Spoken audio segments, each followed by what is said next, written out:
자, 교재 159페이지인가요? 정비 사업의 시행이라고 해서 전체 그림 보겠습니다. 그래서 정비 기본 계획 수립하고요. 정비 계획 수립이 이루어지죠. 그다음에 이제 구역 지정합니다. 그러면 정비 사업 기본적으로 정비 구역 내에서 이루어지게 되죠. 그래서 이 정비 사업의 종류라는 게 주거 환경 개선 사업, 달동네 개선 사업이라고 불렀었고요. 주거 환경 관리, 아파트 분양할 수 없는 사업이라고 그랬습니다. 재개발, 재건축, 가로주택 정비, 그리고 도시 환경 정비 사업 이렇게 분류가 되는데 이 중에서 가로주택 정비 사업은 가로구역 내에서 시행이 되죠. 그리고 또 하나가 재건축은 정비구역 안에서 시행되는 경우도 있고 밖에서 시행되는 경우도 있습니다. 자, 그렇다 치고 시행자가 정해지게 되면 시행자는 건설 계획, 몇 세대 아파트를 지을 것인가는 사업 시행 계획서라고 하는 것을 작성을 하게 됩니다. 그래서 이 사업 시행 계획서는요, 자기 멋대로 작성하는 것이 아니라 시장구청장이 수립했던 정비 계획에 맞춰서 사업 시행 계획서를 작성을 해야 합니다. 자, 그래서 이 사업 시행 계획서 작성에서 문제, 이 사업 시행 계획이 정비 계획에 적합한지 여부를 판단하는 게 사업 시행 인가라는 개념이고요. 그래서 뭐 시험 문제 중요한 포인트인데 시군구청장이 바로 사업 시행 인가권자가 되게 됩니다. 그리고 나서 공급계획, 이 만들어진 아파트 301동 201호 누구한테 분양할 것인가 이런 식의 개념이 소위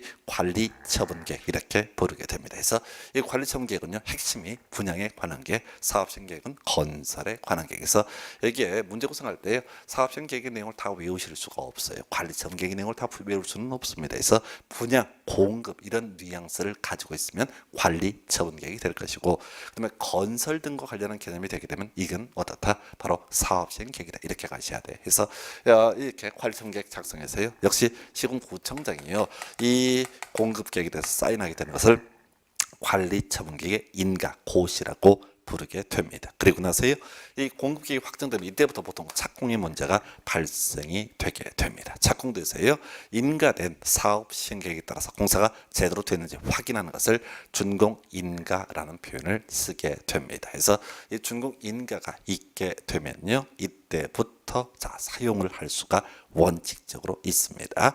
자, 한편 이 준공인가가 있고 나서요, 이 인가된 관리처분계획에 따라서 분양해 주는 과정을 이전의 고시라고 부르게 될 것이고, 모든 관리공개 이전 확정은 이전의 고시의 다음 날 이루어지게 됩니다. 그래서 출제된 비중을 보게 되면요, 사업시행 계획서 파트에서 한 문제, 관리처분계획 파트에서 한 문제 내외, 많으면 두 문제까지, 그러면 준공인가와 이전의 고시 등을 묶어서 한 문제, 이런 식으로 이제 보통 출제가 되게 돼요. 상당히 양 많은데 정비법에서 앞에 조합에서 한두 문제, 시행자에서 한두 문제 구성하게 될 것이고요. 뭐 경우에 따라서 정비구역 지정의 효과라든가 또 기본계획 등에서 한 문제, 이렇게 해서 총 6문제가 구성이 됩니다. 그래서 하여튼 개별적인 내용을 알고 모르고는 별개 문제고요. 일단 전체 그림, 사업시행 계획이라고 하는 거, 건설계획, 그다음에 분양에 관한 계획이 공급계획, 이렇게 봐야 될 것이고, 앞에서 논의할 때 우리 정비사업의 시행 방식, 주된 방식은 관리처분계획 방식이 중심이다. 근데 유일하게 관리처분계획, 아파트 분양하는 방식을 채택할 수 없는 정비사업은 주거 환경 관리 사업이다. 이게 뼈대가 되셔야 돼요. 그래서 이렇게 이제 전제하고요. 사업시행계획서의 작성부터 가볼까요? 사업시행자 고시된 정비 계획에 따라서 다음의 내용을 포함해서 사업시행계획서를 작성한다라고 되어 있습니다. 그래서 이거 한번 설명을 드리긴 할 텐데, 일단 중심축은 사업시행계획서는 건설에 관한 계획, 이게 중심축이 되는 건설에 관한 계획에서 거기서 이제 보게 되면 뭐가 있냐면 6번, 7번, 8번인가요?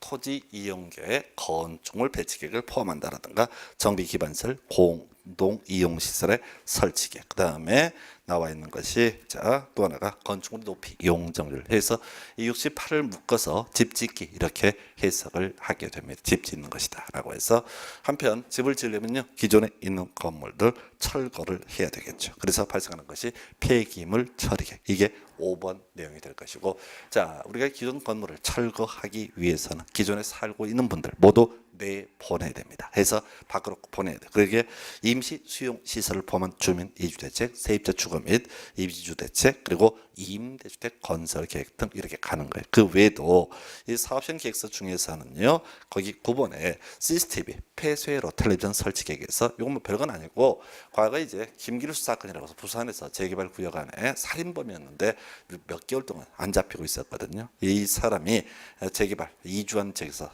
숨어 지내던 사건 사건 때문에 이것 때문에 범죄 예방을 위해서 CCTV 설치해 가는 게 이것도 결국 건설과 관련한 부분이 최소한 분양 얘기는 아니죠. 그 다음에 그 교육 환경 보호에 관한 계획에서 만약에 이제 재개발 등을 하는 지역에 학교가 근처에 있다라고 한다면 200m 내에 소위 학교 등 교육시설이 있는 경우에 한해서 교육환경 보호에 관한 계획 이런 것들을 수립하게 되고요. 특이한 게 정비 사업비라고 하는 것이죠. 원래 돈 얘기는요 주로 관리처분계 분양에 관한 계획할 때 분담금 얼마다 이런 내용을 다루게 되는데 정비 사업비 짧아서 하나 기억하셔야 돼요. 그래서 자 일단은 자 이 전체 뉘앙스를 보시고 이걸 줄줄줄 외운다는 것은 거의 학원 강사가 아닌 바에 불능에 가깝습니다. 그래서 건설 그리고 쫓아나고자 폐기물 처리계 그리고 쫓아내기 이런 것이 주로 사업시행 계획서의 내용이다. 아직 출제 안 됐는데 특이한 거 하나 볼까요?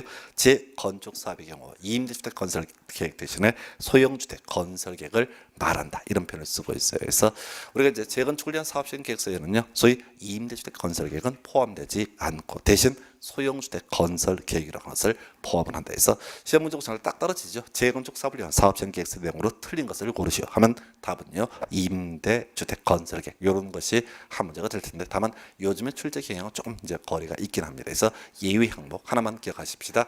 자 사업시행 계획서는 기본적으로 건설 계획이다. 그리고 건설 계획하기 위해서 쫓아내는 계획인데 재건축 사업을 위한 사업시행 계획서에서는 임대주택 건설 계획 대신에 소형주택 건설 계획을 포함한다. 이 정도만 가겠습니다. 그래서 아주 어려운 파트. 그리고 이게 전에 이제 문제 구성된 것을 분석하면 사업시행 계획서 내용으로 틀린 건 해서 그 분양 뭐 이런 표현 들어가면 틀린 표현 이렇게 해서 밑에 문제 관련한 부분들 지적을 해드렸고요. 그다음에 이제 지금 사업시행 계획서는 기존의 건물을 다 철거하고 새롭게 짓는 것을 전제로 하는데 특례라고 해서 기존 건축물의 존치 또는 리모델링이 포함된 사업시행 계획서 작성해서 사업시행 인가 신청할 수 있다. 한 번 나왔었고요. 중요치 않은 점은 되겠습니다. 자, 한편 자 인가라고는 과정 필요하죠. 그래서 자 지금 이제 사업시행 계획서를 작성을 했습니다. 예, 이렇게 확정을 짓는 것을 인가라고 부르게 될 것이고요. 자 문제는 그거죠. 자 일단 인가 받은 내용을 변경을 하고자 합니다. 했을 때 제일 하단부에 나와 있죠. 예, 신고만 하면 됩니다. 그래서 그게 어떤 내용을 변경한다 이게 중요한 것이 아니라 일정한 사항을 변경할 때 다 신고하면 된다. 거의 패턴 문제. 이거 어디서 나왔었냐면 이거 있었죠. 앞에서 조합의 설립을 하기 위해서는 재개발 등에 있어서 4분의 3의 2분의 1 가로수색 정비사업에 있어서 10분의 8의 3분의 2 그리고 시장군수에게 인가 등을 받아야 된다라고 있었죠. 근데 이 인가받은 내용을 변경할 때는 어떻다? 동의 필요 없고 신고를 하면 된다. 즉 인가를 요하지 않는다. 이렇게 봤었던 것이거든요. 그래서 지금 사업시행 인가 받았습니다. 이 내용을 변경할 때 원칙은 인가를 받는다. 원칙은 시험에 안 나오고요. 일정한 사항을 변경할 때, 즉 경미한 사항을 변경하고자 할 때는 이때는 바로 신고만 하면 된다. 요 정도로 해서 그럼 패턴 가셔야 돼요. 도시개발법 세 군데, 정비법 세 군데 나오는데요. 이러이러한 내용을 변경할 때 인가를 받아야 하는 다 틀린 표현 이렇게 단순화시키는 과정이 필요합니다. 그래서 다음 중 틀린 것을 고르시오라고 했을 때 인가를 받아야 한다는 확률상 다 틀린 표현. 왜? 요즘에 문제 구성은 항상 예외만 가지고 구성을 하기 때문에 바로 인가를 요구하지 않는다 또는 신고해야 된다가 옳은 편인데 6개가 나와서 외울 수 없거든요. 해서 아예 퉁쳐서 가셔야 돼. 다음 중 틀린 것을 고르시오 라고 하면 뭐예요? 인가를 받아야 한다. 그럼 틀린 표현 이렇게 끊어가 주실 것. 요 정도 봐주시고요. 그 다음에 인가를 위한 절차 등 관련해서 거기서 이제 교육감 등과 협의 여기 질문 한번 구성됐어요. 앞에서 사업시행 계획서의 내용에 자 교육환경 보호에 관한 계획 이런 게 포함이 된다라고 했을 때 주변에 200m 이내에 교육시설 학교 등이 있을 때 요런 계획을 수립할 때는 바로 인가를 위해서 시장군수가 교육감과 협의해야 된다. 중요치 않고요. 시험 문제 쟁점 문제가 20회 때 답이 됐던 것이 건축위원회 심의 해서 단순화시켜야 돼. 외울 게 뭐냐면 재건축은 어떻게 해라? 건축위원회 심의를 거쳐야 한다. 재건축은 어떻게 한다? 건축위원회 심의를 거쳐서 인가가 이루어지게 된다. 단순화시켜야 돼요. 재건축은 다른 사업과 다르게 건축위원회 심의를 거쳐야 된다. 개념은 이렇습니다. 자, 재건축은요. 정비구역 안에서 시행되는 게 원칙인데 정비구역 밖에서 시행되는 경우도 있습니다. 그래서 지금 사업시행 인가권자가 시장군수 또는 시군구청장 이런 표현을 쓰게 되는데 자, 왜 시군구청장 또는 시장군수가 인가권자가 되는 것이냐라고 했을 때 정비계획을 수립한 사람이 누굽니까? 시장군수죠. 그래서 사업시행 인가를 함에 있어서는 사업시행 인가를 함에 있어서는 다른 것이 아니라 사업시행 인가를 함에 있어서는 정비계획이라는 게 전제가 돼야 돼요. 그런데 거기 법조문 보니까 정비구역 밖에 재건축이라는 표현을 쓰고 있어요. 그래서 이 정비구역 밖에 재건축을 하고자 할 때는 이때는 기준점이 없는 거예요. 정비계획이 없기 때문에 건축위원회 심의를 거쳐야 한다. 그래서 20회 때 이걸로 가지고 답을 구성을 했었죠. 이거는 뭐냐면 단순화시켜야 돼요. 재건축은 어떻게 해라? 건축위원회 심의를 거쳐야 된다. 이 정도까지 해서 이 두 페이지 지금까지 내용 중에서 좀 정리하게 되면 이런 식이죠. 자, 인가받은 내용 중에서 이러이러한 내용을 변경할 때 이때는 인가를 받아야 한다면 틀린 표현, 신고를 해야 한다면 옳은 표현. 근데 우리가 기억하실 건 뭐라고요? 인가를 받아야 한다. 틀린 표현을 외우는 게 중요하겠고요. 그리고 또 하나가 정비구역 밖에 재건축 건축위원회 심의를 거쳐야 된다. 이렇게 갑니다. 그래서 그 다음에 이제 나오는 것이 원활한 정비 사업 시행을 위한 조치 등 해서 자 우리 앞에서 사업 시행 계획서의 내용 중에 하나가 쫓아내기와 관련해서 임시 수용 시설을 포함한 주민 이주 대책이라는 개념이 존재했습니다. 그래서 이게 이제 임시 수용 시설 얘기가 자 중요한 이슈가 한동안 됐던 바가 있습니다. 그래서 아마 21회, 22회 때까지만 하더라도 거의 도배하고 답을 뽑았던 지문인데 최근에는 아직 출제가 안 되고 있습니다. 어찌됐든 반드시 알아야 될 거 기본 개념 볼까요? 이 사업 시행 계획서의 한 내용에 뭐가 들어간다고요? 바로 임시 수용 시설에 관한 부분. 자, 이게 지금 좀 논리적으로 문제가 되게 됩니다. 그래서 임시 수용 시설이라고 하는 거 재개발 등을 함에 있어서 거기 살고 있는 분들이 이사를 가야지 자 때려보시고 건물을 지을 수 있거든요. 근데 이사 갈 형편이 안 되는 분들이 있습니다. 너무 형편이 어려운 분들. 그럼 그분들 살고 있는데 때려부실 수 없잖아요. 그래서 파생되는 문제가 그분들이 임시로 거주할 수 있는 공간, 임시 수용 시설이라고 하는 개념이 필요하다고요. 자, 근데 지금 누가 조합인 시행자 바로 정비사업의 시행자가 임시 수용시설을 설치하도록 법에서 규정하고 있습니다. 논리적으로 문제가 되는 게 뭐냐면 조합은 공익사업의 시행자가 아닙니다. 형편이 어려운 분들을 위해서는 국가 지자체가 나서서 도와줘야 돼요. 그런데 누구한테? 바로 조합한테 임시 수용시설 등을 설치를 하도록 규정을 하고 있다고요. 그래서 파생되는 문제가 일단 이 조합이 설치를 하긴 하는데 조합한테 무조건 설치라 그러면 해결이 안 된단 말이야. 그래서 국공유지 무상으로 국공유지 혹은 건축물 등에서 무상으로 쓸 수 있다라고 해서 임시 수용 시설을 위해서 사용 신청을 하게 되면 무상으로 쓰게 해줘라라고 하는 것. 근데 시험에 뜨는 건 딱 하나 예외죠. 기본적으로 국공유지 등에 대해서 사용 신청을 받게 되면 국가 지자체는 임시 수용 시설로 쓰겠다는 조합에게 무상으로 쓰게 해줘야 됩니다. 근데 하나 예외가 있어요. 바로 제3자와 매매 계약을 체결했을 때 이때는 신청을 거절할 수 있다. 외울 건 뭐냐면 제3자와 매매 계약 체결했을 때 이것만 기억하셔야 돼. 거의 법조문에서는 주거 환경 개선 재개발 이런 표현을 쓰게 되는데 그건 출제 포인트가 아니에요. 그래서 지금요 우리 계약법 공부하게 되면 그렇게 얘기하죠. 자 매매 계약을 체결했습니다. 자 소유권 이전 되나요? 라고 했을 때 소유권 이전되지 않습니다. 해서 국공유지를 제3자와 매매 계약을 체결했다라고 할지라도 등기가 넘어가기 전이니까 당연히 국가 지자체 소유 토지가 되는 겁니다. 그런데 이미 매매 계약 체결된 걸 만약에 임시 수용 시설로 쓰게 되면 바로 무슨 문제? 세무 불이행 문제, 민법에서 얘기하는 이런저런 복잡한 문제가 발생할 수 있기 때문에 원래 국공유지 무상으로 쓰게 해야 되는데 제3자와 매매 계약을 체결하면 어떻다? 신청을 거절할 수 있다. 이렇게 얘기하는 거죠. 그래서 제3자와 매매 계약 체결하면 신청을 거절할 수 있다. 그래서 시험 문제 포인트는 뭐라고요? 제3자와 매매 계약 체결했을 때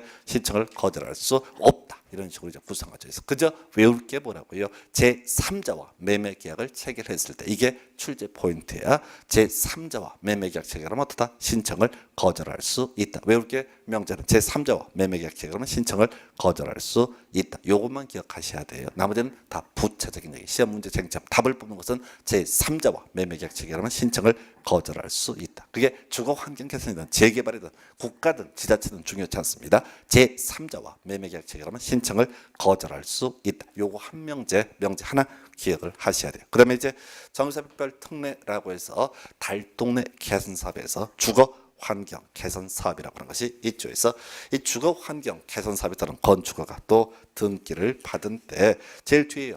공민주택 채권 매입 규정 적용하지 아니한다 해서 요즘엔 잘 안 내고 18회 19회 때 한참 유행했던 문제예요. 개념 설명을 드리겠습니다. 우리 국가나 지자체에서는 우리 국민들이 좋은 일이 생기게 되면 그 기쁨 자 나누자고 손을 내밀게 됩니다. 허가를 받습니다. 등기를 합니다. 그게 중요한 게 아니라고요. 허가를 합니다. 등기를 합니다. 그러면 원래는 자 국민주택 채권이라는 걸 매입할 의무가 있어요. 국민주택 채권은 국채인데요. 국가한테 강제로 손을 꽂을 의무가 있습니다. 그런데 이 정비사업 중에서 형편이 제일 어려운 동네 주거 환경 개사업 달동네 개선 사업을 할 때는 자 좋은 일 생겼다고 돈 꿔달라 그러면 벼룩에 간을 빼먹는 처사다라고 해서 주거 환경 개선사업 끝에 말이 적용하지 아니한다. 지문은 단순해요. 자 주거 환경 개선사업 적용한다 틀린 편 적용하지 아니한다 옳은 편 단순하게 가셔야 할 것. 이 비슷한 주제가 도시개발법에서 그런 게 있었죠. 토지 형질 변경 허가를 받은 자 지자체장 바로 도시개발채권 강제로 매입해 할 수 있다. 자, 이것도 똑같은 구조죠. 좋은 일이 생겼습니다. 토지형질 변경과 그러면 어떻게 하라고요? 지자체장이 강제로 돈을 꿀 수가 있다. 이런 논리 구조. 물론 거기서 중요한 포인트는 이 도시개발채권을 발행하기 위해서 또 이유를 정하기 위해서는 행정 자치부 장관의 승인을 받아야 된다. 지자체, 지방채라고 해서 지자체가 빚을 지기 위해서 빚을 지는 문제를 해결하기 위해서 행자부 장관의 승인을 받아야 한다. 그 주제고요.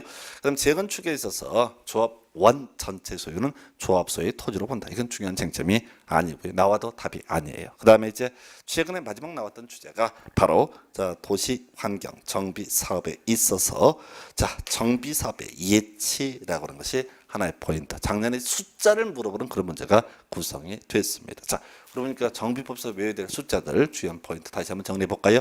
정비 기본계획 10년 단위로 수립하고 5년마다 재검토라고 하는 것이 있었고요. 안전단 신청을 할 때는 10분의 1이라고 하는 거. 주거 환경 개선사업의 동의요건 제일 큰 숫자 제일 앞에가 3분의 2 과반수 2분의 1 이런 거 있었고요. 예. 그리고 나서 숫자 중에서 재개발 도시환경 정비 사업에 있어 동의요건 4분의 3에 2분의 1 그다음에 가로주택 정비사업 10분의 8에 3분의 2 이런 거 나왔고요. 자, 그리고 여기서 숫자를 외울 숫자가 바로 이거죠. 지금 도시환경정비사업, 자 지정개발자, 지주가 사업 시행자가 되는 경우 있다. 그러면 정비사업비의 100분의 20인가요? 예, 100분의 20에 해당하는 금액을 예측해 할 수 있다. 이건 뭐냐면 상가 재건축, 공장 재건축을 하는데 사업 지연 등의 문제 걱정되는 거죠. 믿을 수 없는 지정개발자 100분의 20까지 예측해 할 수 있다. 그래서 나중에 문제 없으면요 반환하게 되는 그런 구조가 되겠습니다. 그래서 큰 쟁점 되지 않아요. 믿을 수 없는 자 해서 비슷한 주제가 우리 국토개혁법 공부하실 때 그런 게 있었어요. 개발 행위 허가 있어 조건부 허가 의견 들어야 된다. 거기서 파생됐던 문제 믿을 수 없는 자가 개발 행위 허가 받을 때 조건부 허가를 받을 때 바로 이행 보증금을 예측해 할 수 있다. 이런 주제 있었고요. 출제하는 포인트 국가 지자체는 다 이행 보증금을 예치하지 않는다. 이런 게 주요한 출제 이슈가 됐었습니다. 그래서 논리구조 국가나 지자체에서 돈을 받는 이유는 믿지 못해서 해서 지정개발자 믿을 수 없기 때문에 100분의 20에 해당하는 자 공사비 예측해 할 수 있다. 이 정도까지 나머지는 별 쟁점 되지 않습니다. 자 이렇게 해서 지금 이제 사업시행 계획, 사업시행 인가라는 주제 살펴봤고요. 그 다음에 이제 공급 계획으로서 관리 처분 계획의 인가라고 하는 거 나오게 됩니다. 그래서 일단 기본 구조 관리 처분 계획은 뭐라고요? 바로 분양에 관한 계획이다. 이게 핵심이에요. 그래서 자 결국은 이제 이런 얘기죠. 사업시행 인가 떨어지게 됩니다. 그럼 공급 계획 확정이 되게 되면 이때 자 분양 신청하십시오라고 이렇게 조합에서 알려주게 됩니다. 그러면 이 사람들이 분양 통지 공고하면 분양 신청을 하게 될 텐데 문제는 자 분양 신청 기간 한 90일 주거든요. 예, 그랬을 때 첫날 분양 신청한 사람하고 90일째 분양 신청한 사람하고 차이가 있느냐? 없습니다. 해서 이게 바로 뭐냐면 분양 설계 갑한테 뭘 주고 을한테 뭘 주고 이게 분양 설계거든요. 이 분양 설계에 관한 계획은 분양 신청 기간이 끝난 날자를 기준으로 한다. 이 얘기의 취지는 선착순 분양을 하는 것이 아니라 분양 신청 기간 끝난 날까지 묶어서 어떻게 한다고요? 그 날을 기준으로 바로 그 자 분양 설계에 관한 계획을 수립한다. 뭐 예외 나와 있는데 23회 때 나왔었어요. 이건 이제 간단하게 보고 버려야 되는 그런 주제인데요. 한 번 나오고 다시는 안 나와요. 그래서 지금 원래는 분양 설계가 하는 게 분양 신청 기간이 끝나는 날까지 이렇게 기다려주는 게 일반적이에요. 그런데 중간에 지분 쪼개기 겁나 많이 하는 경우 있습니다. 자, 우리가 정비구역 안에서 토지 분할되면 허가를 받아야 된다 이렇게 얘기를 하는데 지분 쪼개기 엄청 많이 하는 경우 등이 있을 수가 있거든요. 그래서 하는 얘기, 만약에 지분을 너무 많이 쪼개게 되면 이게 정사업이 정상적으로 굴러가지 않습니다. 그랬을 때 소위 거기 보게 되면 기준일이라고 해서 특정한 날짜를 딱 정해서 그 이후에 지분 쪼개기 한 사람도 나가리 시켜버린다. 그래서 그 후에 지분 쪼개기를 해서 이 토지 등을 소유하고 있는 사람에 대해서는 분양신청을 받지 않겠다라는 개념이 기준일에 관한 부분. 해서 거기서는 이제 지분 쪼개기가 뭐냐라고 해서 색깔 입혀놨죠. 분할, 전환, 분리소유, 그다음에 증가라고 하는 거, 분할, 전환, 분리소유, 증가 해서 지금 한 필지 토지가 자 수개 필지로 분할이 된다. 지분 쪼개기거든요. 단독 다가구 둘 다 소위 건축법에서 소유자 한 명인 단독 주택의 일종입니다. 이걸 다 세대로 전환하게 되면 토지 등 소유자 늘어나게 되거든요. 그다음에 분리 소유 어렵지 않고요. 그다음에 증가가 색깔이 입혀지지 않으면 증가 색깔이 입혀 주셔야 돼서 분할 분리소유, 전환, 분리소유, 증가 등에 있어서는 소위 기준일을 전제로 해서 바로 분양 설계 관련 계획을 수립을 한다. 큰 쟁점 되지 않고요.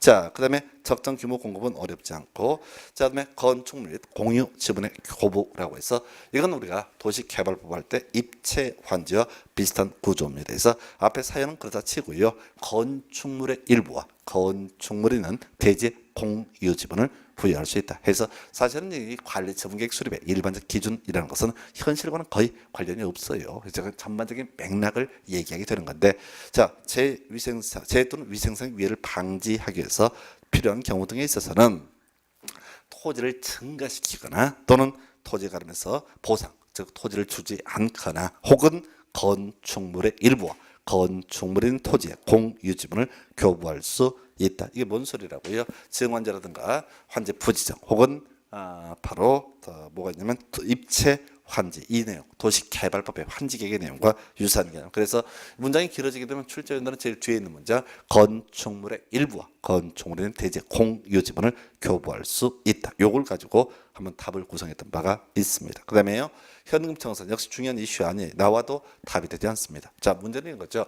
지금 토지 등 소유자가 분양 신청을 하게 됩니다. 그럼 무조건 자, 주택을 주는 거냐라고 했을 때 그렇지 않다라는 얘기예요. 문제인 구간이 바로 너무 좁은 토지를 가지고 있는 분이 분양 신청하면 현금으로 청산할 수 있고요. 또 투기하신 분, 정비구역 지정 후 분할된 토지를 취득한 자, 이 사람에 대해서 현금으로 청산을 할 수가 있다라고 이렇게 얘기를 하게 됩니다. 그래서 현금 청산까지 던져주는 거고요. 이 파트의 제일 어려운 주제, 공급 가능 주택수 원칙은요 한 채입니다. 그리고 자 3주택까지 공급할 수 있는 경우가 있고 3주택 소유하고 있는 주택 수만큼 공급할 수 있는 경우가 있습니다. 요거 이제 외울 때는 원칙은요 무조건 한 채, 따로 얘기 안 하면 암기 안에서 무조건 몇 채? 한 채. 이게 원칙이에요. 그런데 지금 이걸 외울 때는 예외부터 먼저 정리를 하셔야 되죠. 그래서 3주택까지 공급할 수 있는 케이스, 의미는요 강남 재건축을 의미하게 됩니다. 해서 거기 이제 과밀 억제군요. 서울, 경기, 인천 중에서 이걸 묶어서 수도권이라고 부르게 되는데, 과밀 억제권역이라고 하는 것은 사람 좀 많이 사는 동네죠. 서울 전역 상당수가 서울의 경우 과밀 억제권역, 성남, 고양시 이렇게 사람 많이 모여 사는 그 특정한 지역을 묶어서 과밀 억제권역이라고 부릅니다. 서울 강남 생각하시면 좋은 거예요. 두 번째, 투기 과열지구에 위치하지 아니한 나와 있죠. 예, 대한민국에 지금 투기 과열지구는 단 한 건도 지정된 사례가 없습니다. 그래서 이때 주택 재건축, 이때는 최대 3주택 이하까지 공급할 수 있다. 그래서 이런 게 하나 있고요. 그 다음에 소유주택 수만큼이라고 해서 3개 있는데 그 중에 하나, 과밀 억제권역에 위치하지 아니하는 재건축 사업의 토지 등 소유자. 요거 나와 있죠. 과밀 억제 권역에 위치하지 아니하는 재건축 사업의 토지 등 소유자라고 하는 것. 자, 과밀 억제 권역, 서울, 경기, 인천 중에서 사람 많이 모여 사는 동네라고 그랬어요. 해서 서울, 경기, 인천 중에서 사람 많이, 그 중에서 많이 모여 사는 동네가 아닌 뭐 안산시 이런 게 성장 관리 권역 이런 게 있는데, 자, 안양도 일부는 성장 관리 권역이죠. 뭐 이런 데를 과밀 억제 권역이 아니고요. 두 번째, 재건축이다라고 한다면 이때는 소유한 주택 수만큼 공급할 수 있다. 해서 제일 어려운 게 이 파트인데 다시 정리합니다. 과밀 억제구역 밖에 재건축 들어가야 되면 어떻다? 이때는 소유한 주택 수만큼 공급할 수 있다. 과밀 억제 권역이고 자 그러면 투기 과열지구 아니다라는 전제가 쌓이게 되고 재건축이면 이때는 3주택까지 공급할 수 있다. 나머지 모르면 무조건 몇 채? 한 채 해서 결과적으로 3주택까지 하고 3주택 이하고 소유 주택수를 정확히 외우셔야 돼. 이 두 개 해당되지 않으면 무조건 어떻다? 소유한 주택 수만큼 공급할 수 있다. 이렇게 가시는 게 되게 까다로워요. 그래서 이 원칙에 관한 지문을 가지고 한번 최근에 답을 뽑은 바가 있었는데 원칙 쫙 깔아놓고 뭐 3주택까지 공급할 수 있다. 소유한 주택까지 공급할 수 있다. 2주택까지 공급할 수 있다. 이런 식으로 해서 틀리게 구성하는 지문. 그래서 2주택까지 공급할 수 있다. 이런 지문 뜨게 되면 과밀 억제 권역에 자 투기 과열지구가 아닌 재건축이라든가 혹은 과밀 억제 권역 밖에 재건축 이런 게 들어가야지 2주택 공급할 수 있다. 이런 지문이 경우에 따라서 오를 수가 있습니다. 근데 어차피 시험 문제 구성할 때는 법조문대로 구성을 해요. 사례를 구성하지는 않습니다. 워낙 복잡해지니까. 해서 지금요 관리 청약 분양에 관한 계획을 아파트를 분양함에 있어서 기본적으로 몇 채? 한 채만 공급한다. 근데 자 과밀 억제 권역 위 지역하면 소유한 주택수 과밀 억제 권역 내 뒤에 나오지 않아요. 투기 과열지구 아니고 재건축 당연히 옳게 내줄 거예요. 그래서 과밀 억제 권역 밖이다라고 하면 어떻다? 보유한 주택수 이에 비해서 과밀 억제 권역 이다 그러면 어떻다? 3주택까지 공급할 수 있다. 단순화시켜야 돼요. 어차피 줄줄줄 주관식 문제를 내는 게 아니라 어차피 출제위원들은 이 법조문 그대로 끌고 오게 되는 것이고요. 수험생 입장에서는 키워드만 가는 거예요. 과밀 억제 권역 하게 되면 이때는 3주택까지 과밀 억제 권역 외책이다. 그러면 이때는 소유한 주택 수만큼 공급하게 됩니다. 그래서 이 정도가 소위 관리처분계획의 일반적 수립 기준이라고 부르게 될 것이고요. 자, 그에 대한 특례라고 해서 첫 번째 분양 대상 제외 지상권자 나와 있어요. 그래서 지상권자에 대해서는 분양을 하지 않습니다. 법조문 겁나 긴데요. 그저 기억할 게 지상권자에 대해서는 어떤 분양을 하지 않는다. 앞에서 우리가 자 정비사업의 시행자 등 논함에 있어서 토지 등 소유자 이렇게 봤었죠. 기본적으로 정비구역 안에 토지 소유자,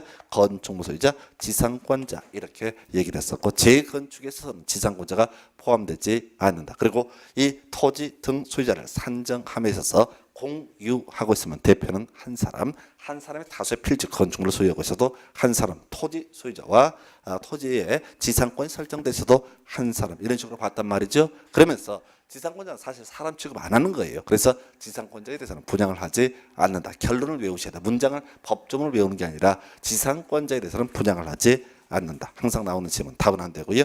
그 다음에 지금까지 쭉 공부해 왔던 내용 다 엎어버린 내용이죠. 재건축에 한정합니다.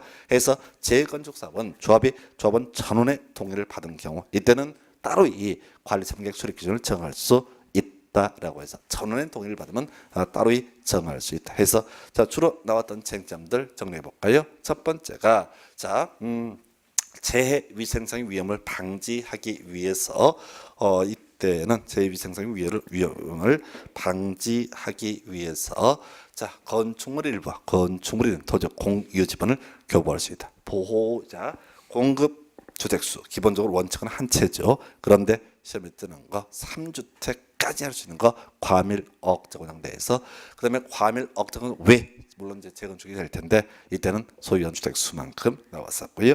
그다음에 지상권자는 분양 대상에서 제외한다. 그리고 마지막 쟁점 재건축 사업에 있어서 조합은 전에 동의를 받게 되면 지금까지 논의했던 관리청객 수립 기준을 다 엎어버리고 바로 따로 정할 수 있다라고 되어 있습니다. 그 다음에 이제 관리청객 내용 나와 있는데 이걸 일단 다 외울 건 아니고요. 앞에서 공부했던 거 다시 한번 정리해 볼까요? 이 관리처분 계획이라고 하는 것은 분양에 관한 계획이다라고 이렇게 강조를 드렸었고요. 사업시행 계획서는 소위 건설 등에 관한 계획이다라고 강조를 드렸습니다. 그래서 이 문제는 관리처분 계획의 내용을 묻는 문제는 아직은 출제가 되지 않았었고요. 비교해서 우리 사업시행 계획서 내용 중에 좀 주의하실 만한 것 중에 하나가 재건축 사업을 위한 사업시행 계획서는 뭐를 포함하지 않는다. 재건축 사업을 위한 사업시행 계획서는 임대주택 건설 계획을 포함하지 않는다. 이런 게 있었고요. 여기서는 이제 나올 확률이 굳이 하나 꼽게 되면은 가격과 추산액입니다. 그래서 뭔 소리인 거 아니에요? 관리청객 인가가 떨어지면요. 자, 이때부터 분담금 다 확정이 되고요. 권리관계 확정의 문제가 발생합니다. 그래서 현실적으로 사람들이 뭔지도 모르고 관리청구계 인가할 때 도장 찍어놓고 인가되고 나니까 나중에 딴소리 하시는 분들 많습니다. 소송 붙고 난립니다. 그래서 이제 알고 도장 찍어주시라라고 해서 가격과 추산액 길게 가지 마시고요. 총 3개가 있어요. 가격과 추산액은 미리 총액개체 1개월 전까지 어떻게 해라? 통지해라 해서 가격 추산액 말고요. 그 지문 중에 평가액 이런 게 있을 수 있어요. 단순히 시켜야 돼요. 가격과 추산액은 미리 조합원에게 통지 1개월 전까지 1개월이 중요한 게 아니라 미리 통지해라. 뭐를? 가격과 추산액. 아직 한 번도 안 나왔는데 안 냈던 것 중에서 예상되는 거 가격과 추산액. 가격과 추산액은 총액개체 1개월 전까지 조합원에게 미리 문서로서 통지를 하고 있다. 요거 하나 안 냈던 것 중에 주의하실 것. 자, 이렇게 보셨고요.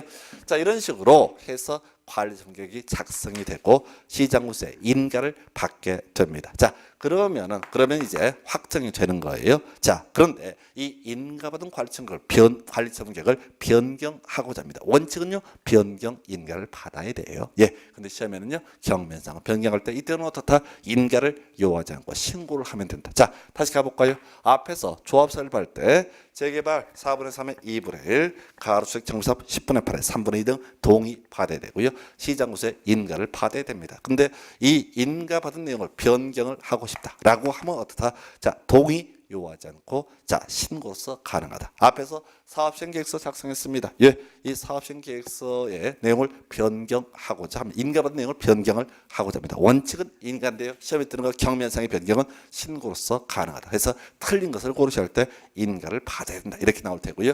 관리청구 인가 마찬가지입니다. 종류 워낙 많습니다. 외울 수 없고요. 제가 2-3가지만 뽑아놨는데 이 인가받은 관리청구를 변경할 때 경면상을 변경할 때는 어떻다? 이때는 인가를 요구하지 않고 신고로서 가능하다. 패턴 얘기 총 3개 정리해 드렸습니다. 요즘엔 잘 안 내요. 다만 다행스러운 게 이게 이제 어떤 식의 문제로 봐야 되냐면은 자 23, 24회 때 한참 유행했던 그런 유행인데 요즘에 25회 때부터는 거의 구성이 되고 있지 않습니다. 패턴으로 가셔야 돼. 자, 단순화 시킵시다. 이러한 내용을 변경할 때 인가를 받아야 한다는 틀린 표현 이 정도로 날려주실 것, 그 정도로 보셨고요. 그 다음 페이지에 이제 관리청구계 인가고시의 효과 등 나와 있습니다. 그래서 일단 구조 보실까요?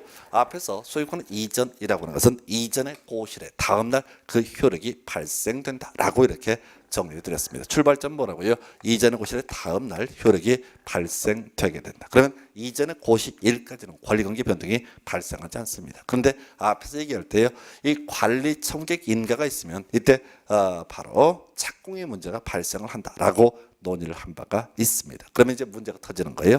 정비 사업의 시행자가 자, 권리관계가 아직 변동되지 않은 상태에서 남의 땅에 들어갔을 때 그 토지 소유자가 야야 내 땅 밟지 마 이렇게 얘기를 하게 되면 언제 이전의 고시일까지는 권리관계 변동이 발생하지 않기 때문에 사업 진행을 할 수 없습니다. 그래서 원칙적으로 어떻다? 자, 관리청구계 인가가 떨어지면 원칙적으로 사용 수익이 금지가 된다. 자, 이전에 고시일까지 소유권 살아있어야 함에도 불구하고 원활한 정비사업을 추진하기 위해서 관리청구계 인가가 있으면 사용수익이 금지가 된다. 물론 시험에 뜨는 건 예외죠. 시행자의 동의를 받은 경우는 다 사용수익을 할 수가 있다라고 하는 주제. 답 안 되고요. 여기서 파생되는 문제.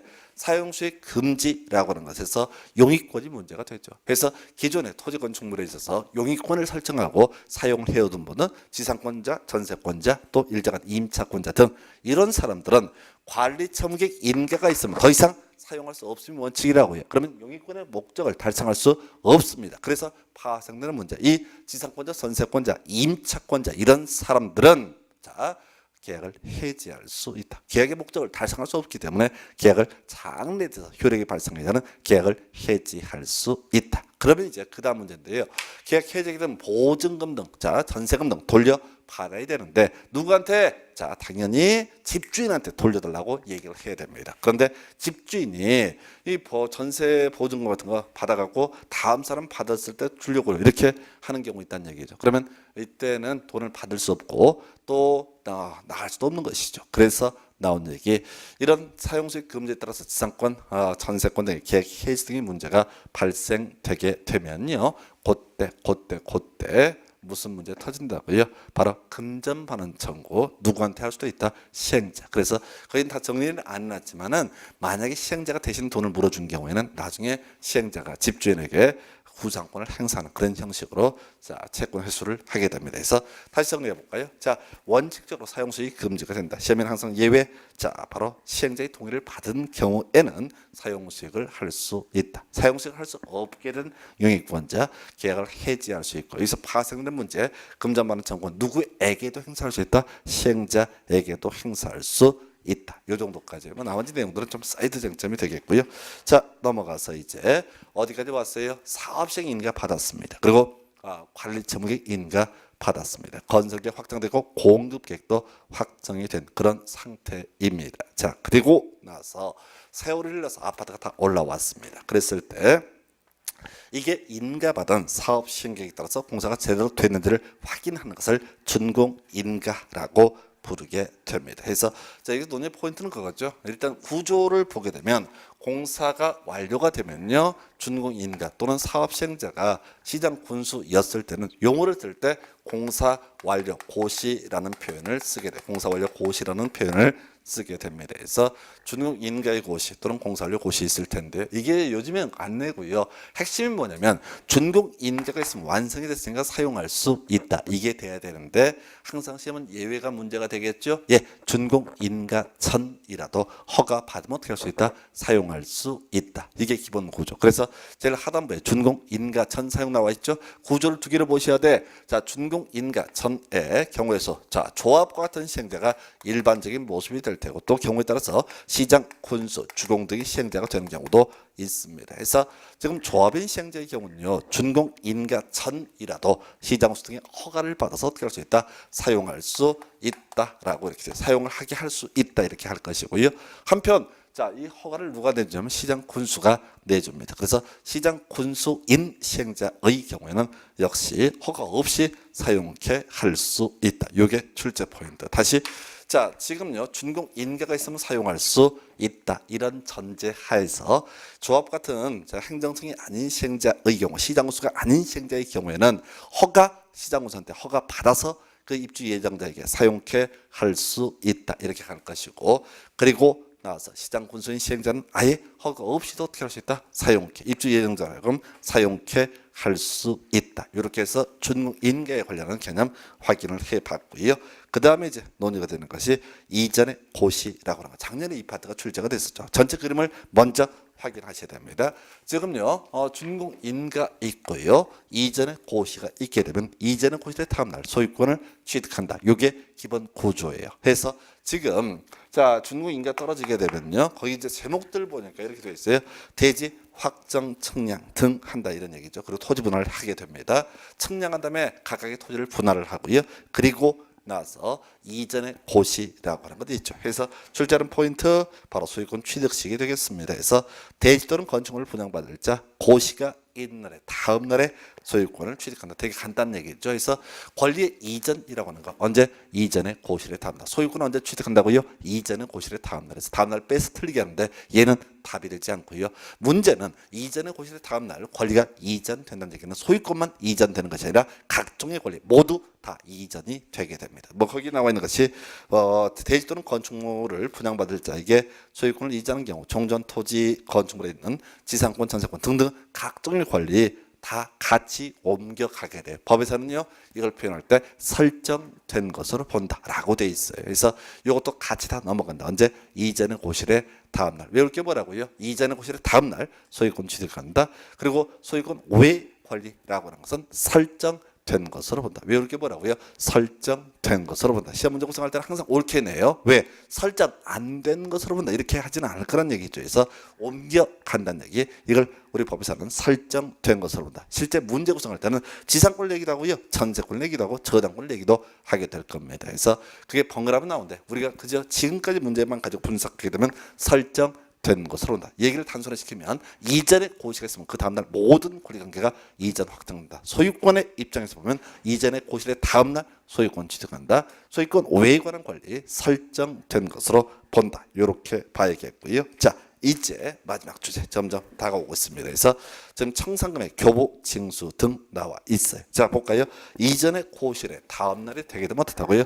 모든 권리관계가 이전 확정하죠. 그래서 분양 받기로 한 대로 분양을 받을 텐데 실제 받는 시기는 이전의 고실의 다음 날. 그러면 더 많이 받은 사람도 있고 적게 받은 사람도 있을 거예요. 그때 이 부분을 금전으로 해결하는 것을 청산이라고 부르게 됩니다. 자, 해서 뭐라고요? 자, 이 청산금의 확정되는 시기는 기본적으로 이전의 고실의 다음 날 이렇게 가야 돼요. 근데 현실적으로 문제가 되는 거죠. 뭐가 문제가 되냐면은 바로 이 경우가 문제가 됩니다. 바로 이제는 고실의 다음날 청산금 확정되고 그 다음날 돈 주고받다 보면 정신이 하나도 없어져요.